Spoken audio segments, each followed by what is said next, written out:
You're listening to Life and Shyt. I'm Danielle Walker. And I'm Tommy Walker. Join us as we talk about our journey overcoming fears, boundaries, marriage, family, lifestyle, business, and whatever other shit you can think of. We're individuals that came together to create one unit with one mind and one goal.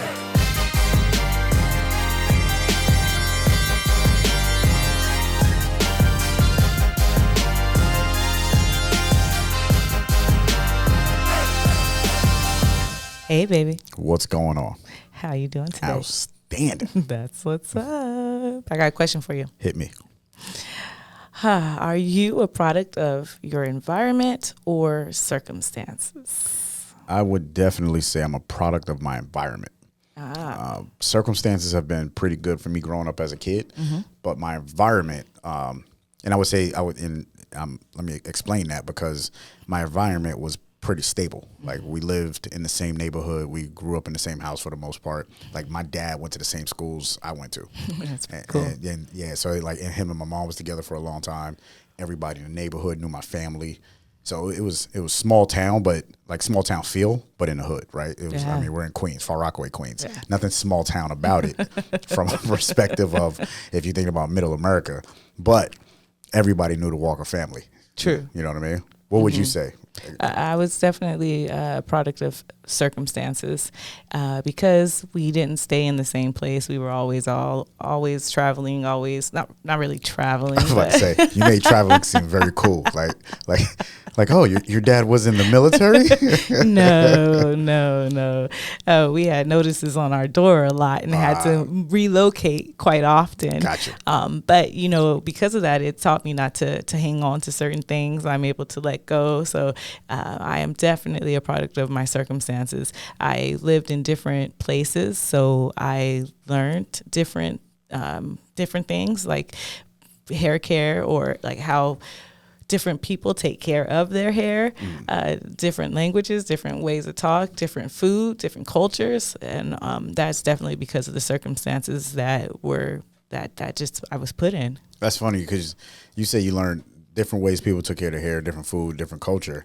And me growing up in New York, I had all that, but we all ate at the same places because we all lived in the same neighborhood, but we all look different, right? It's like, that's New York. That's right. It's a different vibe. And the topic of today is that you're the average of the 5 people that you're around, mostly, right? Correct. If you listen to motivational speakers like Jim Rohn, he says it all the time. You are the average of the people who you spend the most time with. That makes a lot of sense. And you being you traveling a lot as a kid. I'm gonna make fun of you the whole time about this traveling shit you talk of, because I know you're from California. You're like, you were born, raised most of your life in the LA area, and then moved to Gary, Indiana. I can't imagine what that's like. Yeah, it's like a total culture shock. So it was very different. But even in California, I lived in, say, northern, not really the north. I would say we were in Central Coast, so that's as mid as we got. That's totally different from LA. Just like Southern California is totally different from LA. Everything is different. So living in LA was one experience, but then living in Central Coast was a whole nother experience. And I was always in situations where I was the only black girl. So I went through these phases where I thought I was supposed to wear my hair flipped up and have hairspray, and I held the brush and blue dried my hair. So I had the little flip, but it didn't really work that way because I didn't have hair like that. But all my friends were like that. I pinned my pants on the bottom. I went through a lot of stages and things that would not have happened to me had I not lived in Central California. So being the only black girl, you think like, all right, my hair, I have straight hair, so or you thought you had straight hair, so you could blow dry it and gel it up with hairspray and all that stuff. Yeah, that's crazy. Yeah, and then it's so funny because my son, I remember he was maybe 9 and he wanted to grow out a Mohawk, and I was like, okay, let's grow it out, and he changed his mind. I was like, well, why? And he's like, oh, my hair is not like my friend, and I'm like, your friend? Like your friend's white. No, your hair is not gonna. It's not gonna look like that. Nah. It's gonna be different. That's but crazy. he realized it. Yeah. But me, I was like, nah, I can make that happen. See, and now this is you as a kid. You're like, all right, this is how my hair should be. This is how I should dress. Pins, like, what the fuck is pins in your pants? No, what does that mean? pin my pants on the bottom. So I don't know if anyone else. I'm sure, and I've seen them do it nowadays. So it's like on the bottom of your pants, you pin them. You don't pin them with a pin, but you fold it and then you roll it up, right? So the bottom of your pants is really tight. I did that. The big slouchy socks. We did that, but it wasn't like I know I seen some girls, they would have the big slouchy socks. Ours were more like leg warmers, like real leg warmers. Like the 80s leg warmers. Yeah. That's crazy. So now in my neighborhood, we all went to the same barbershop. So that's what all of our haircuts look the same. So we had to worry about, oh, such and such look like this. Like, no, you all got the same haircut. Well, particularly in my family, the barbershop was in my grandmother's kitchen. So all of my cousins got the same haircut because either my oldest cousin or my uncle was cutting our hair. so we were like communists. We all look alike. And see, in Gary, Indiana was the first time I had that experience of like the hair beautician from the kitchen. You know, that was my first time having that kind of experience, other than when my mom pressed my hair, of course, in the house, right? But these people, you know, you go to their house and you'd actually get your hair done there. And that's when that's the first time I ever got a perm. I had never gotten a perm. My hair relaxed or permed. I had never had that experience until I got to Gary, Indiana. I didn't even know what a perm was. I was really engulfed in my environment. It was all about my friends. And when I got to Gary, Indiana, they made fun of me because I talked like a white girl, I was told. So, I mean, I was really engulfed in this culture, and I didn't know the difference. No one told me you're black, so you should act like this. No one told me any difference. So that's just the way I just act like the people you were around. Yeah. Like literally, it was like, hey, these are my friends, and we all act like this. Yep. And I was influenced. And as a child, you don't think about that. You know, but our parents see it for some reason. You starting to act like that one kid from around the corner that I don't like. Yes. Another example of our kids, our oldest, she was laughing like some little boy. I was like, oh my gosh, if you laugh like that little boy one more time. But see, she didn't realize that she was kind of embodying this little boy, you know? And it's very true. We are who we are around. We are influenced by these people. But what are they influencing upon us, you know? And she wasn't conscious to know that this little boy was no good. And I could see not only just the laugh, it just started there, but there was little things that were also coming in. And I'm like, okay, yeah, no, let's nip this in the bud. Yeah. So it comes down to just the energy, that exchange of energy, right? And as you get older, you know, you start seeing it, you start realizing a little bit, because then you say, all right, well, my friends are the same and I don't want to do that no more. I want to do something different. I remember just growing up, you know, outside, once we got out of the neighborhood, because in the neighborhood, I mean, we did stupid stuff.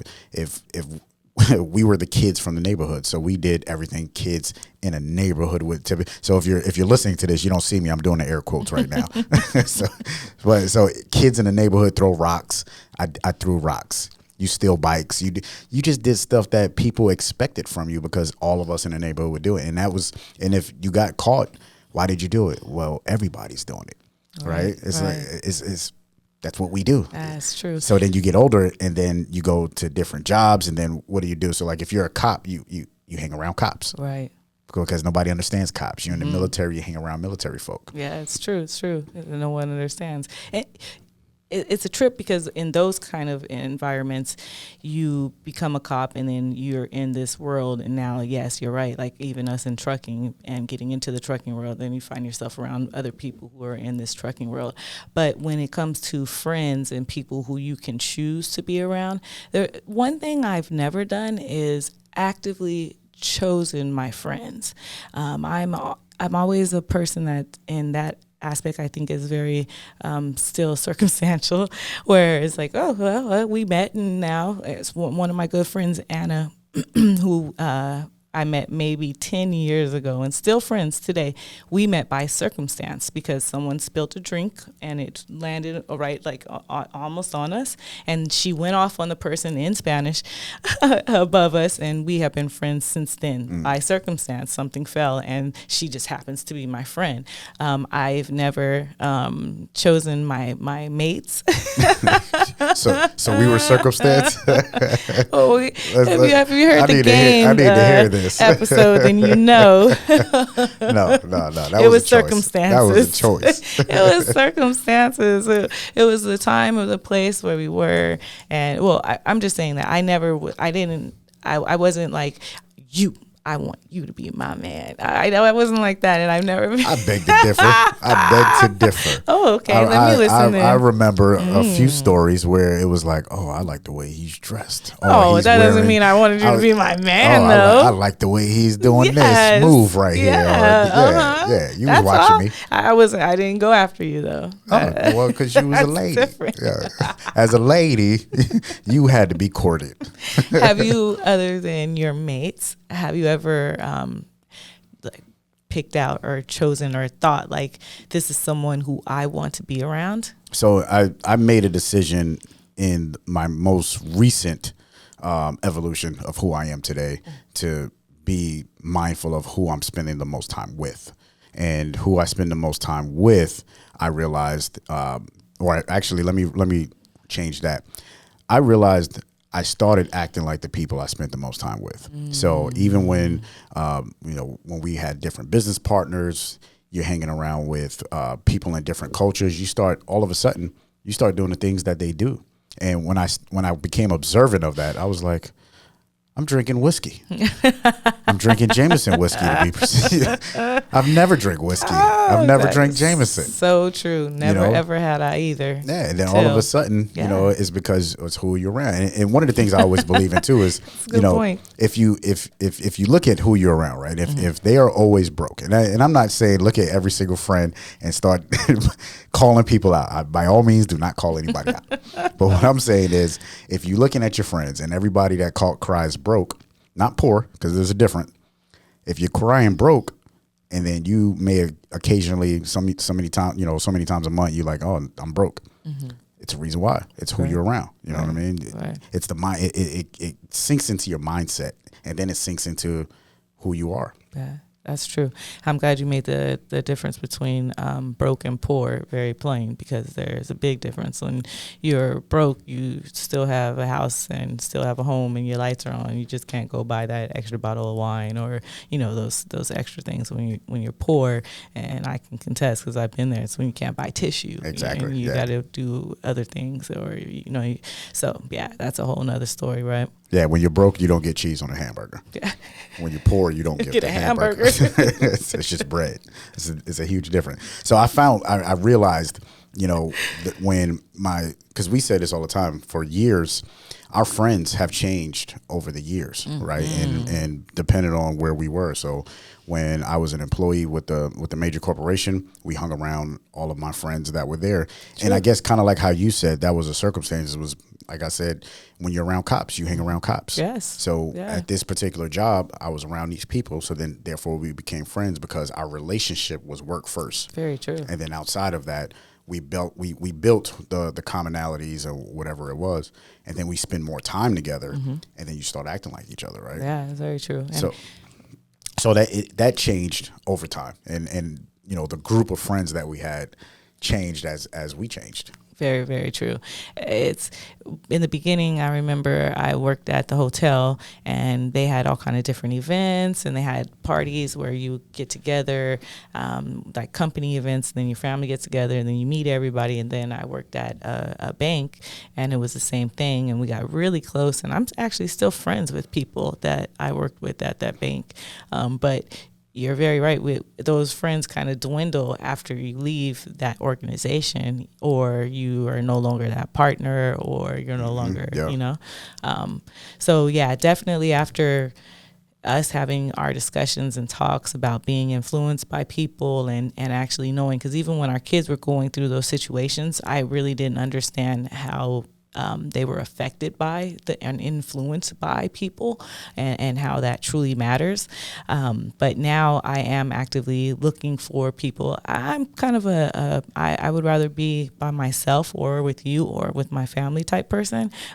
So it made me look and say, well, shoot, I'm around my family, then I'm influenced by them. Exactly. So the law is, and it is a law, right? It's the law of averages, and that's what it comes down to. Is the law of averages says that what you do the most, that's what comes out. So if you think about drinking, you're gonna drink. True. If you're around people that drink, then you're gonna drink. There's no way you can sit in a building and everybody at the table is drinking, having a time, and you're sitting there like, no. You may get away with it one time, twice maybe. By the time you get to the fifth time, you're going to be drinking. Yeah, that's true. That's true. So you got to be around the people that are doing what you want to do, and you definitely got to choose, where you want to be, and then shoot for that, because that goes into like the diversity. Like for a long time, I never listened to any other type of music. I was hip hop, R&B. That's it. And then we got together and you opened my eyes in my ears to country music, to jazz. I listen to jazz, but I didn't respect it like that. Like my dad listened to jazz, but it wasn't like we spent that much time together. Right. So you opened my ears to all kind of music, and I'm like, yo, this is the jam. Yes. And it's funny as you sit here with the Mobb Deep. And I will forever listen to 90s hip hop. Like that will never go away. But I just expanded. And then you brought me into that world a little Very bit true. more, because I only knew the very surface, and even then you'd be surprised, like, oh, babe, you actually know that song? Yes, I do know that song, but no, I grew up. I'm like a Journey girl, Guns N' Roses. I was like, that's elevator music. Or I heard that in a movie. Yes, it's the jam.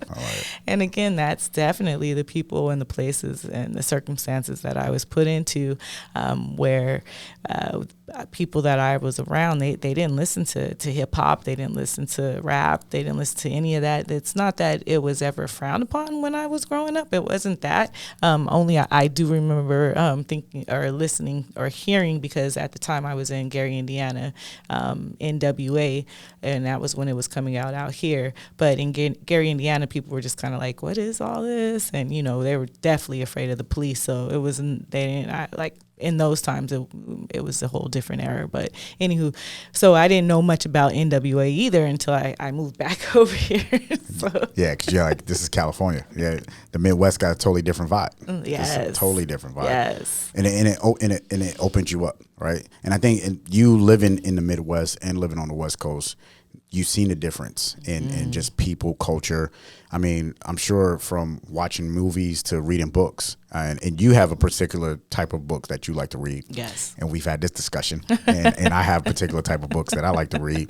But then we're around people that read other books. Yeah. And I didn't grow up reading those kind of books. I grew up reading like June Bloom and like Ramona Cleary books. These are the whitest books ever. Like Fudge. Like, these books are, this is what I grew up with. The Babysitting Club. I didn't know anything about any other authors until I became an adult, and I loved to read Dean Koontz, Stephen King, stuff like that is what I grew up reading. And then I learned about the Eric Jerome Dickies, and that there was Black authors that actually wrote about my culture. And then I learned about the drama. And I love the drama. Yes, you do. Yes, you do. That's a whole nother. And if the people that you're around too also has a big influence on your mindset.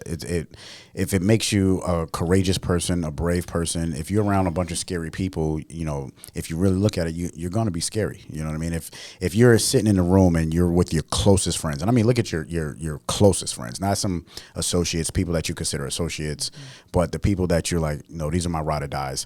And if everybody in the room says, I would never jump out of an airplane because of X, whatever their reason is, there's a 90% chance that you probably wouldn't jump out of an airplane either. Yeah. But if you're in a room where everybody's like, hell yeah, let's go jump out of an airplane, you probably book that trip next weekend to go jump out of that airplane. Why is that? That makes a lot of sense. It's the same thing about everyone, as someone who goes to jail, right? If they're a criminal or if they're not a criminal, they're around criminals, and now they're in jail, they're given even more criminal advice, I believe, or they're just around that mindset. And then I say that they become more criminal minded, and that's exactly, you're right, because you're around the people and these people influence you, and sooner or later, just like whoever your mate is, pretty soon you guys start to talk alike and walk alike and make the same expressions, and because they influence you. Yeah, we got a friend that we work out with, and his diversity of friendships is it's just beautiful. How diverse his friends are. And I feel like we got there, I don't know, maybe 10, 15 years ago. I think we got there where our friendship has become like so diverse. Like you could find us not skiing, but we're up in the mountains.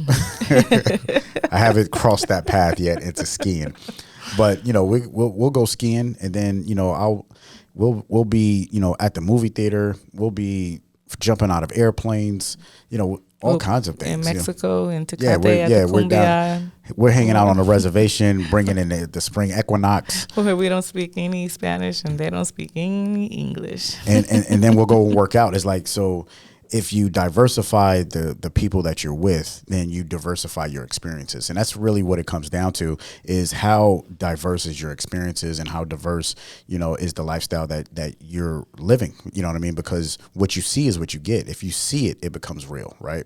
And if you continually say, no, I don't see it, no, it's not real, then pretty much it's always going to be like that. And you're always going to be wherever it is in life that you currently are. So if you really sit back and just like look at like, all right, 1, 2, 3, 4, 7. Yeah, you're scared. You're broke. You're scared.